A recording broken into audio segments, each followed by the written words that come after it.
அனைவருக்கும் வணக்கம். நம்ம டெய்லியும் prelims and mains point of வியூல 5 கொஸ்டின்ஸ் கரண்ட் அஃபேர்ஸ்ல இருந்து பார்க்குறோம். ஸோ இன்னைக்கு என்ன கொஸ்டின்ஸ் இருக்கு அப்படிங்கிறத பார்ப்போம். First one, the strength of judges in supreme court is determined by parliament. The strength of judges in high court is determined by president அப்படின்னு சொல்லி கொடுத்திருக்காங்க. உச்சநீதிமன்ற நீதிபதிகளின் எண்ணிக்கையை நாடாளுமன்றம் தீர்மானிக்கிறது.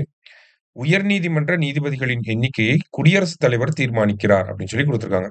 ரெண்டுமே கரெக்டா? என்ன பின்னணியில பார்க்குறோம் அப்படின்னா, சுப்ரீம் கோர்ட்ல இப்போ 3 ஜட்ஜஸ் அப்பாயிண்ட் பண்ணியிருக்காங்க.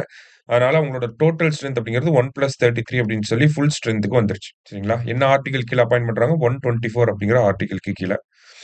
ஸோ முன்னாடி இனிஷியலா பார்த்தீங்கன்னா 1+7 அப்படிங்கிறது இருந்திருக்கும். இப்போ அப்படியே காலப்போக்குல பார்த்தீங்கன்னா, இப்போ 1+33 அப்படின்னு சொல்லி வளர்ந்திருக்கு. சரியா? அப்ப ஆர்டிகல்ஸ் படி பார்க்குறப்ப கான்ஸ்டிடியூஷன் என்ன சொல்லுது அப்படின்னா, சுப்ரீம் கோர்ட்டோட ஜட்ஜஸோட எண்ணிக்கையை உயர்த்தணும்னு நினைச்சாங்க அப்படின்னா, பாராளுமன்றம் அதுக்காக ஒரு சட்டத்த கொண்டு வரணும் அப்படிங்கிறத சொல்லுது. அப்ப சுப்ரீம் கோர்ட்டோட ஜட்ஜஸோட எண்ணிக்கையை உயர்த்தணும். ஸ்ட்ரென்த் ஆஃப் த ஜட்ஜஸ வந்து யாரு டிட்டர்மைன் பண்றாங்க அப்படின்னா, பார்லிமென்ட் தான் டிட்டர்மைன் பண்றாங்க. சரியா? So first statement correct. அடுத்தது, ஹை கோர்ட்ல இருக்கக்கூடிய நீதிபதிகளின் எண்ணிக்கையை முடிவெடுக்கக்கூடிய அதிகாரம் யாருக்கு இருக்குன்னா, பிரசிடென்ட்க்கு தான் இருக்கு. ஸோ செகண்ட் ஸ்டேட்மென்ட்டும் கரெக்ட். போத் கரெக்ட் அப்படிங்கிறது தான் கரெக்ட் ஆன்சர். சரியா? அடுத்தது, எக்ஸ்பாண்ட் யுடிசி அப்படின்னு சொல்லி கொடுத்திருக்காங்க. சரியா? முக்கியமான விஷயம் ஃபுல் ஃபார்ம்ல கேட்கறதுக்கு வாய்ப்பு இருக்கு. என்ன வரும் அப்படின்னா, நமக்கு ஒவ்வொரு மாவட்டத்திலயும் எஜுகேஷன் ரிலேட்டடா டிஸ்ட்ரிக்ட் வைஸ் சர்வே எடுத்து எஜுகேஷன் மினிஸ்ட்ரி வச்சிருப்பாங்க. அதுதான் யுடிசி ரிப்போர்ட் அப்படின்னு சொல்லி சொல்லுவாங்க. So unified district information system for education. Actually UDISE plus அப்படின்னு சொல்லி வரும். சரிங்களா? யுடிசி பிளஸ் அப்படிங்கிறது தான் வரும். ஸோ லாஸ்டா பார்த்தீங்கன்னா பிளஸ் அப்படின்னு சொல்லி முடியணும். சரியா?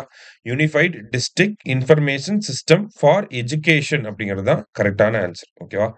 அடுத்தது, consider the following statements. Manufacturing sector in Tamil Nadu contributes around 25% in state GSDP அப்படின்னு சொல்லி கொடுத்துருக்காங்க. ஓகேவா? ஸ்டேட் ஜிஎஸ்டிபின்னு ரெண்டும் ஒன்று தான். ஓகேங்களா?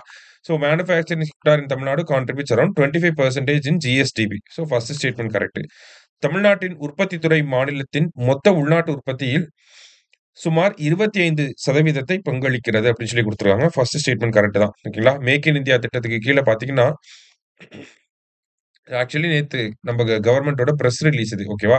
மேக் இன் இந்தியா திட்டத்துக்கு கீழ 2025ஆம் ஆண்டுக்குள்ள 25% வந்து மேனுஃபேக்சரிங் செக்டார் கான்ட்ரிபியூட் பண்ணணும். சரிங்களா? இந்தியாவோட ஜிடிபில. ஆனா சென்ட்ரல் கவர்ன்மெண்ட் எவ்வளவு தான் அச்சீவ் பண்ணியிருப்பாங்கன்னா, 16% தான் அச்சீவ் பண்ணியிருப்பாங்க. ஆனா தமிழ்நாடு வந்து 25% அச்சீவ் பண்ணியிருப்போம் நம்ம. சரியா? அடுத்தது, தமிழ்நாடு மின்னணு ஏற்றுமதியில் 41%, காலணி ஏற்றுமதியில் 38% மற்றும் ஆட்டோமொபைல் பாகங்கள் ஏற்றுமதியில் 45% பங்களிக்கிறது அப்படின்னு சொல்லி கொடுத்திருக்காங்க. ஸோ நமக்கு செகண்ட் ஸ்டேட்மெண்ட்டுமே கரெக்ட் தான். ஓகேங்களா? நம்ம எவ்வளோ கான்ட்ரிபியூஷன் இந்தியாவோட எலக்ட்ரானிக்ஸ் எக்ஸ்போர்ட்ல நம்ம தான் ஃபர்ஸ்ட் 41% கான்ட்ரிபியூட் பண்றோம். 38% பார்த்தீங்கன்னா ஃபுட்வியர்ல. அடுத்தது, ஆட்டோமொபைல் காம்பனன்ட்ஸ் இந்த உதிரி பாகங்கள் 45% கான்ட்ரிபியூட் பண்றோம். ரெண்டுமே கரெக்ட் தான். போத் கரெக்ட் அப்படிங்கிறதா கரெக்ட் ஆன்சர். சரியா? அடுத்தது, supreme court number of judges act எப்போ கொண்டு வந்திருக்காங்க? உச்சநீதிமன்ற நீதிபதிகளின் எண்ணிக்கை சட்டம் எந்த ஆண்டில் இயற்றப்பட்டது? சோ நம்ம பார்த்தோம், பாராளுமன்றம் ஒரு சட்டத்தின் மூலியமா ஜட்ஜஸோட எண்ணிக்கையை உயர்த்தலாம் அப்படின்னு சொல்லி. சோ அதுக்காக போடப்பட்ட சட்டம் தான் இந்த supreme court number of judges act அப்படிங்கிறது. எப்போ வந்திருக்கும் அப்படின்னா 1956ஆம் ஆண்டு கொண்டு வரப்பட்டிருக்கும். சரியா? கடைசியா, UPSC permitted women candidates to appear for National Defense Academy examinations from which year அப்படின்னு சொல்லி கேட்டிருக்காங்க. தேசிய பாதுகாப்பு அகாடமி தேர்வுகளை எழுத பெண் விண்ணப்பதாரர்களை எந்த ஆண்டு முதல் UPSC அனுமதித்தது அப்படின்னு சொல்லி கேட்டிருக்காங்க. 2022ல இருந்து. இப்ப பாத்தீங்கன்னா அவங்க ட்ரைனிங்லாம் முடிச்சுட்டு ஒரு 17 பெண்கள் இந்த NDAல இருந்து கிராஜுவேட் ஆகி வெளியே வந்திருக்காங்க. நேஷனல் டிஃபென்ஸ் அகாடமில இருந்து. இவங்களெல்லாம் ராணுவம், விமானப்படை, நேவி இதுல எல்லாம் பாத்தீங்கன்னா அதிகாரிகளாக நியமனம் செய்வாங்க. சரியா? சோ இன்னைக்கு 5 கொஸ்டின்ஸ் வந்து பார்த்திருக்கோம். Thank you. Suresh IAS academy, வெற்றியின் முகவரி.